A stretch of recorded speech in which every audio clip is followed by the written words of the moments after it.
کے ساتھ مسکرا کر ملاقات کرنا. لیکن میرے عزیزوں یہ دو چیزیں بناوٹی تو بہت سارے لوگوں کے ساتھ آ سکتی ہیں. اخلاق تصنع جس کو کہتے ہیں تکلف کے ساتھ بہت سارے لوگوں کے ساتھ آ سکتی ہیں. لیکن حقیقت میں جس انسان کی طبیعت میں یہ دو چیزیں ہونی چاہیے وہ کب سمجھ میں آتی ہیں؟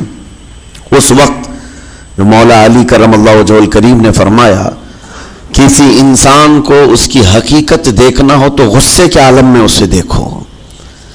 وہ اپنے آپے سے باہر ہوتا ہے یا اپنے مزاج کے خلاف کس طرح بات کو سن کر کے تحمل رکھتا ہے. سب سے بڑا پہلوان وہ ہے جس نے اپنے غصے کو کنٹرول کیا اور اپنی زبان پر قابو پا لیا. ورنہ یہ وہ لمحہ ہے جب انسان پھٹ پڑتا ہے، جو دل کے اندر ہے سب کہہ جاتا ہے. آپ کو میں بتاؤں نبی کریم صلی اللہ تعالیٰ علیہ وسلم کے عظیم اخلاق کریمہ، بخاری شریف کی حدیث ہے، حضور مسجد نبوی میں تشریف فرما ہے. اس وقت مسجد نبوی، آج ہو سکتا ہے آپ کے ذہن میں جو امیج ہے مسجد نبوی کی بہت بڑی عالی شان مسجد، لیکن وہ زمانہ نبوی میں اس طرح کی نہیں ہے. کچی دیواریں تھیں، اوپر چھپر کے چھت پڑے ہوئے تھے اور مٹی کی زمین تھی. یہ مسجد نبوی کی شکل اس زمانے میں حضور اکرم صلی اللہ تعالیٰ علیہ وسلم اپنے صحابہ کے ساتھ بیٹھے ہیں. ایک دیہات کا رہنے والا شخص آیا. ایک بات یاد رکھیں کہ دیہات میں، گاؤں میں رہنے والوں کے اخلاق اور تمیز میں بڑا فرق ہوتا ہے. ان کے ہاں آداب کی کمی ہوتی ہے. وہ شخص آیا اور مسجد نبوی میں آ کر حضور صلی اللہ علیہ وسلم سے کچھ بات چیت کیا اور تھوڑی دیر کے بعد مسجد میں ہی کھڑے ہو کر پیشاب کرنا شروع کیا. بخاری شریف میں یہ حدیث موجود ہے. جب مسجد نبوی میں کھڑے ہو کر پیشاب کرے تو صحابہ اکرام سب دیکھ کر کے دوڑانے لگ گئے. خذوہ خذوہ، پکڑو اس کو، پکڑو اس کو. اور صحابہ دوڑاتے تھے، وہ پیشاب کرتے ہوئے بھاگتا تھا پوری مسجد میں. نبی پاک صلی اللہ تعالی علیہ وسلم نے فرمایا دعوہ، چھوڑ دو اس کو، کر لینے دو. پیشاب کر رہا ہے مسجد میں، چھوڑ دو اس کو. جب وہ صحابہ اکرام حضور کا حکم سنتے ہیں سب پیچھے ہٹ گئے. تھوڑی دیر کے بعد نبی کریم صلی اللہ تعالیٰ علیہ وسلم نے صحابہ سے فرمایا پانی کے ڈول بھر کر کے لائے جائیں. صحابہ سے ہی منگوایا. پانی کے ڈول بھر کر کے لائے گا اور مسجد نبوی کے میدان میں فرش پر بہایا گیا اور صاف کیا گیا. اب وہ شخص نہایت ہی ڈرا سہما کھڑا تھا، میرے ساتھ کیا ہوگا پتہ نہیں، میں نے پیشاب کیا، اب مجھے یہ لوگ قتل کر ڈالیں. نبی کریم صلی اللہ تعالیٰ علیہ وسلم نے قریب بلایا اور فرمایا، نہایت نرم گفتگو کے ساتھ حضور فرماتے ہیں یہ اللہ کا گھر ہے، یہاں پیشاب نہیں پیشانیاں رکھی جاتی ہیں. بس یہ جملہ ہے، بخاری شریف میں موجود ہے. یہاں عبادت کی جاتی ہے. اتنا کہہ کر رخصت ہو گئے، رخصت کر دیا. وہ دیہات سے آیا ہوا جو نوجوان تھا یا شخص تھا، باہر نکلتے ہی وہ کلمہ طیبہ پڑھ کر حضور کی غلامی میں شامل ہوا. میں نے وہ بلند عالی اخلاق نہیں دیکھے. نبی کریم صلی اللہ علیہ وسلم کے بارے میں قرآن کہتا ہے فَبِمَا رَحْمَةٍ مِّنَ اللَّهِ لِنْتَ لَهُمْ، اللہ کی رحمت سے آپ لوگوں کے لیے نرم ہے، اس لیے لوگ آپ کے ارد گرد لگے ہوئے رہتے ہیں. وَلَوْ كُنْتَ فَظًّا غَلِيظَ الْقَلْبِ لَانفَضُّوا مِنْ حَوْلِكَ، اے رسول اگر آپ سخت دل ہو جائیں تو پھر یہ سب چھٹ جائیں گے، آپ سے دور ہو جائیں گے. اس رسول کے لیے جب کہا گیا ہے کہ اگر آپ سخت ہو جائیں تو لوگ چھوڑ کر کے دور ہو جائیں گے، تو ہمارے اور آپ کے لیے کس قدر لہجے کی پابندی ضروری ہے. ہاں عزیزان گرامی وقار، اپنی گفتگو، اپنے کلام، اپنی بات چیت سے آپ اپنے سلیقے بتاتے ہیں. گالی گلوچ کرتے ہوئے جن کی صبح شامیں ہوتی ہیں ان کو دیکھ کر کے ہی پہچان میں آ جاتا ہے کس گھر سے یہ تعلق رکھتا ہے، کہاں ان کی تربیت ہوئی ہے، کس طرح ان کے آداب سکھائے گئے. اسی لیے میرے عزیزوں، بچوں کو آوارہ بھی نہ چھوڑ دینا کہ وہ اپنی زبان گلی کوچوں سے سیکھ کر کے جائیں. کل کو ہوگا یہ کہ اس کی زبان کی وجہ سے لوگ تمہیں طعن و تشنیع کریں گے، اس کا باپ ایسا ہوگا اس لیے بچہ ایسا ہے، اس کی ماں اس طرح ہوگی اس لیے اس کی گفتگو ایسی ہے. کیونکہ موسٹلی زیادہ طور پر بچے اپنے ماں باپ کے اخلاق کو نقل کرتے ہیں، ٹرانسفر ہوتی چلی جاتی ہیں۔ ایک بار حضور اکرم صلی اللہ تعالی علیہ وسلم مسجد نبوی سے باہر نکل کر جا رہے ہیں۔ توجہ میرے عزیزو، اخلاق کہاں دکھانے چاہیے اور ہماری بات چیت کے انداز ہمیں کہاں ہونا چاہیے میں آپ کو بتاؤں۔ حضور تشریف لے کر جا رہے ہیں، صحابہ اکرام کھڑے تھے حضور کے اطراف۔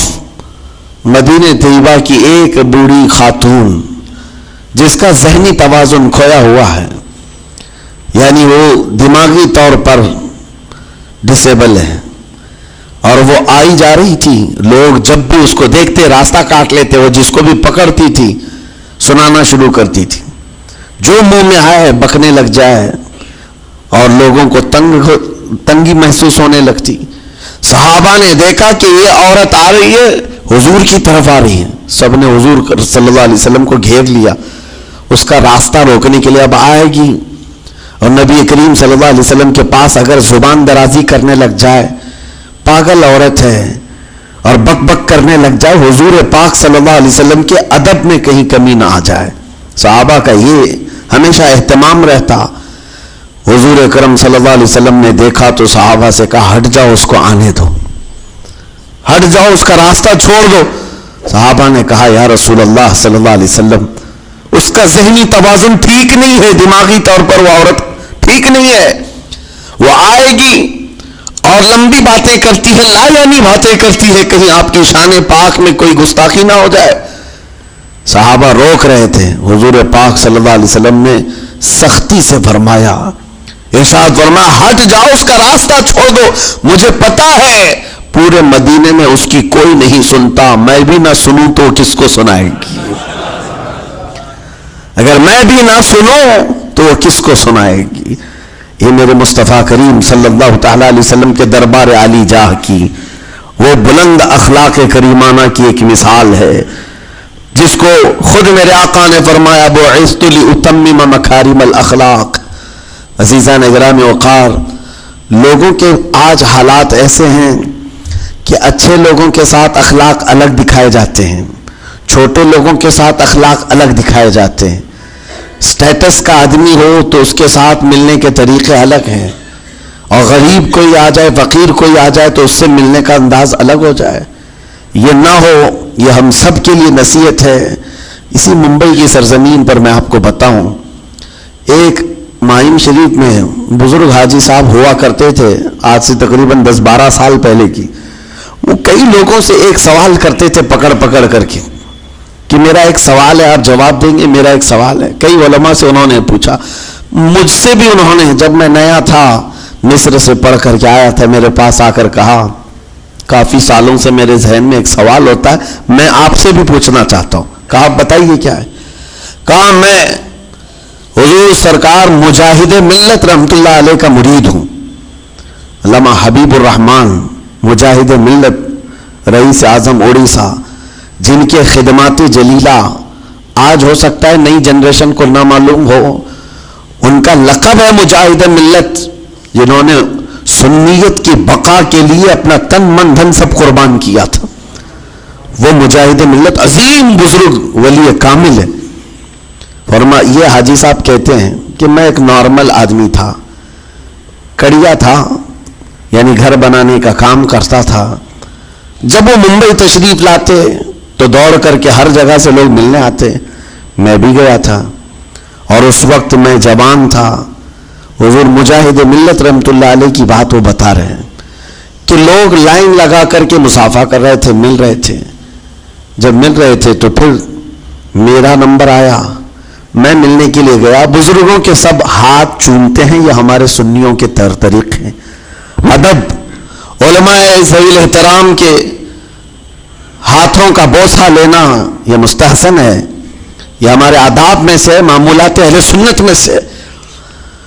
تو جب سب لوگ ان کے دست بوسی کر رہے تھے، ہاتھ چوم رہے تھے، میں بھی قریب گیا، اور جب میرا نمبر آیا میں ہاتھ چومنے کے لیے گیا تو انہوں نے میرا ہاتھ لے کر خود ہی چوم لیا۔ وہ بزرگ عالی جاہ ولی کامل جن کو دنیا مجاہد ملت کہتی ہے، میرا ہاتھ انہوں نے چوم لیا، اور میرے اندر ایسی پشیمانی تھی کہ میں کیا کروں سمجھ میں نہیں آیا. میں ایک معمولی سا کڑیا اور کہاں ان کا مقام کہاں میرا. تو اس کے بعد وہ اس بے چینی میں رہتے تھے کہ ایسا کیوں کیا ایسا کیوں کیا, کیونکہ پوچھنے کا موقع ہی نہیں ملا. ایک بزرگ تھے, انہی کے خلیفہ تھے حضور مجاہد ملت کے, انہوں نے اس کا جواب دیا. میرے عزیزو کیا بہترین جواب تھا. حضرت مجاہد ملت رحمۃ اللہ تعالی علیہ یہ چاہتے تھے کہ ہزاروں لوگ ہماری تعظیم کرتے ہیں تو کہیں ہمارے دماغ میں بادشاہت کا خیال نہ آئے, ہم غریب اور فقیر کا ہاتھ چوم کر اپنے نفس کی مخالفت بھی کرتے ہیں. اخلاق کریمانہ دکھانے کے لیے اسٹیٹس والوں کے ساتھ ہی نہیں, غربا فقراء کے ساتھ بھی وہ اخلاق ہوں. نبی کریم صلی اللہ تعالی علیہ وسلم کے وہ آداب آج اگر آپ اپنا لیں, بہت ساری کڑوی چیزیں ویسی ختم ہو جائیں. آج ممبئی کی سرزمین پر سب سے بڑا یہ چیلنج ہے بات کرنے میں ہے. نوجوانوں کی تو آج پارے چڑھے ہوئے ہوتے ہیں, ان سے کوئی بھی بات کر لے, جس تیور میں یہ بات کرتے ہیں ایسا لگتا ہے کہ ابھی لڑائی ہو جائے گی, ابھی جھگڑا ہو جائے گا. اس کی عادت سی بن گئی ہے. آپ کو پتا ہے فرمایا گیا عربی کا قول ہے جراحت السنان لها التیام ولا یلتام ما جرح اللسان. تلوار سے چاقو سے دیا ہوا زخم سوکھ سکتا ہے, زبان سے دیا ہوا زخم کبھی نہیں سوکھتا. زبان سے دیا ہوا زخم نہیں سوکھتا. بولنے سے پہلے 1000 بار اس بات کو خیال ہونا چاہیے کہ میں جس کو بول رہا ہوں کہیں اس کا دل چھلنی تو نہیں ہو جائے. میری زبان یہ ہوتی 50 گرام کی چھوٹی زبان ہے, لیکن بڑے بڑے لوگوں کے کلیجے چیر کر رکھتی ہے, بڑے بڑے لوگوں کے دلوں میں سوراخ کر کے رکھتی ہے, زخمی کر کے رکھتی ہے اس کا استعمال. اسی لیے روایت میں ملتا ہے کہ جب انسان صبح کرتا ہے تو سارے اعضاء, ہاتھ پیر آنکھ کان ناک, سارے اعضاء سب سے پہلے زبان سے یہ عرض کرتے ہیں, اس کی پناہ مانگتے ہیں, کہتے ہیں آج تو صحیح سلامت رہے گی تو ہم سب صحیح سلامت رہیں گے, اور اگر تو پھسل گئی تو عذاب ہم پر بھی ہوگا. زبان بولتی ہے, مار کسی اور کو پڑتی ہے, کوئی زبان کو مارتا نہیں ہے. گالی زبان دیتی ہے لیکن مار کبھی پیٹھ پہ پڑتی ہے, سر پہ پڑتی ہے, ہر جگہ پڑتی ہے. تو یہ زبان نبی کریم صلی اللہ تعالی علیہ وسلم نے ارشاد فرمایا من یضمن لی ما بین لحیتی وما بین. حضور پاک صلی اللہ تعالی علیہ وسلم فرماتے ہیں جس نے 2 چیزوں کی ضمانت مجھے دے دی, حفاظت کی, میں اسے اضمن لہ الجنہ, میں اس کو جنت میں لے جانے کی ضمانت دیتا ہوں. 2 چیزیں کیا ہیں؟ حضور فرماتے ہیں ایک 2 جبڑوں کے بیچ میں جو موجود زبان ہے اس کی حفاظت کر لے, اور 2 رانوں کے بیچ میں جو شرمگاہ ہے اس کی حفاظت کر لے. یہ 2 چیزیں جس نے بچا لیا میں اس کو جنت میں لے جانے کی ذمہ داری دیتا ہوں, ضمانت دیتا ہوں. اس کا کتنا بڑا کردار ہے, یہ زبان کا کتنا بڑا کردار ہے. اور حضور نے ایک بار پکڑ کر کے فرمایا تھا, زبان کو پکڑ کر کے کہا تھا یہ وہ زبان ہے جو انسان کو جنت میں بھی لے جاتی ہے اور دوزخ میں بھی لے جاتی. کلمہ کس سے پڑھتے ہیں آپ؟ لا الہ الا اللہ, زبانی سے تو پڑھتے ہیں, اسی کلمے نے آپ کو جنت تک پہنچایا. اور کافر جو کفر کرتا ہے وہ بھی زبان سے ہی کرتا ہے, اور زبان اسے ہمیشہ کی دوزخ میں لے جاتی ہے. اس زبان کو چلانے سے پہلے 1000 بار سوچ لیں کہ آج لہجوں کی سختیاں بڑھتی چلی گئیں. اور آپ کو پتا ہے قرآن پاک میں رب تعالیٰ نے یہ فرمایا وَلَا تَقُلْ لَهُمَا اُفٍّ وَلَا تَنْهَرْهُمَا, والدین کے بارے میں بچوں کو کیا کہا گیا؟ ان کو اف تک نہ کہو. لیکن زبان جب کھلتی ہے نا, ماں باپ کے خلاف نوجوانوں کو ہم نے دیکھا ہے گالی گلوچ کرتے ہوئے اور اتنی بری باتیں کہتے ہوئے معاذ اللہ. عزیزان گرام وقار, حضور نے تو یہ فرمایا جس نے پلٹ کر کے اپنے ماں اور باپ کو سخت لہجے میں بات کیا یا ان کی نافرمانی کی, حضور فرماتے میرا دل چاہتا ہے کہ اس کے گھر کو آگ لگا دوں, آگ لگا دوں. اس لیے اس بات کو ہمیشہ یاد رکھیں, تمہارے لہجے کی سختیاں کسی کو زخمی کر دیں تو آخرت خراب ہو جائے گی, آخرت خراب ہو جائے گی. حضرت علقمہ رضی اللہ تعالیٰ عنہ حضور کے صحابی ہیں, حضور صلی اللہ علیہ وسلم کے صحابی, آخری وقت آ گیا تھا لیکن زبان نہیں کھلتی تھی. حضور پاک صلی اللہ علیہ وسلم کے پاس سفارش لائی گئی کہ آپ کے وہ ساتھی ہیں انتقال کر رہے ہیں لیکن زبان پر کلمہ بھی نہیں آتا. حضور تشریف لائے, دیکھا, پوچھا گھر میں ان کے کون کون ہے, کہا بیوی ہے اور ماں ہے. ماں کو بلایا اور کہا علقمہ کے بارے میں کیا کہتی ہو, کیسا تھا؟ کہا بہت اچھا, پرہیزگار, عبادت گزار, ساری نیکوکاریاں اس کے اندر ہیں. تو پھر حضور نے پوچھا اچھا یہ بہت نیک تھا, تم بھی اس سے راضی ہو کہ نہیں ہو؟ ماں نے کہا میں نہیں راضی ہوں, میں راضی نہیں ہوں. کہا کیوں, وجہ کیا ہے؟ کہا یا رسول اللہ میرا اکلوتا بیٹا, میرا تنہا بیٹا تھا, بڑی محبتوں کے ساتھ اس کو پالا تھا, اور جب میں نے اس کی شادی کی اپنی بیوی کو لایا, اور جب بیوی گھر پر آ گئی تو میری بات کو ہلکے میں لیتا, اپنی بیوی کی بات کو فوقیت دیتا, ترجیح دیتا. اور اس وقت غالباً یہ باتیں تھی کہ زبان سے کوئی کلمہ ان کے نکلا ہوگا جو بیوی کی حمایت میں تھی, ماں کو تکلیف پہنچ گئی. کہا میرا دل گوارا نہیں کرتا, میں اس سے راضی نہیں ہوں. باقی وہ بہت نیک بندہ ہے, بہت اچھا ہے. حضور نے فرمایا دیکھو زندگی کے آخری پڑاؤ پر آ چکا ہے, روح نکلنے کو ہے, معاف کر دو. وہ بھی صحابیہ تھی, انہوں نے کہا آقا آپ کا حکم ہے یا مشورہ ہے؟ اگر حکم ہے تو پھر ماننا ہے. حضور نے فرمایا نہیں حکم نہیں مشورہ ہے. کہا مشورہ ہے تو پھر دل نہیں چاہتا, دل نہیں چاہتا. حضور نے فرمایا صحابہ سے کہ لکڑیاں جمع کرو, آگ لگاؤ اور انہیں اٹھاؤ, آگ میں ڈال دو. آگ دہکائی گئی تو ماں کی ظاہر سی بات ہے ممتا بے چین ہو گئی. کہا ان کو میرے سامنے آگ میں ڈالیں گے؟ کہا ہاں, اس سے بہتر ہے کہ وہاں جلے گا یہاں جلے. وہ ماں کہتی آقا آپ گواہ ہو جائیں میں اپنے بیٹے کو معاف کرتی ہوں. ادھر معاف کیا, ان کی زبان پر کلمہ طیبہ جاری ہوا. میرے عزیزوں یہ بتانا مقصود اس لیے ہے کہ زبان سے دیے ہوئے زخم خواہ والدین کو ہو, یہ معمولی نہیں ہوتے. ہو سکتا ہے آخری وقت تمہاری زبان بند ہو جائے اور کلمہ طیبہ بھی نہ جاری ہو, زبان کھلنے بھی نہ لگے, یہ حالات آ جائیں گے. اس لیے اپنی زبان کا کنٹرول برقرار رکھو. کس سے کیا کہنا ہے, ابھی میں اس کا دوسرا پارٹ بھی بتاتا ہوں زبان کے استعمال کا.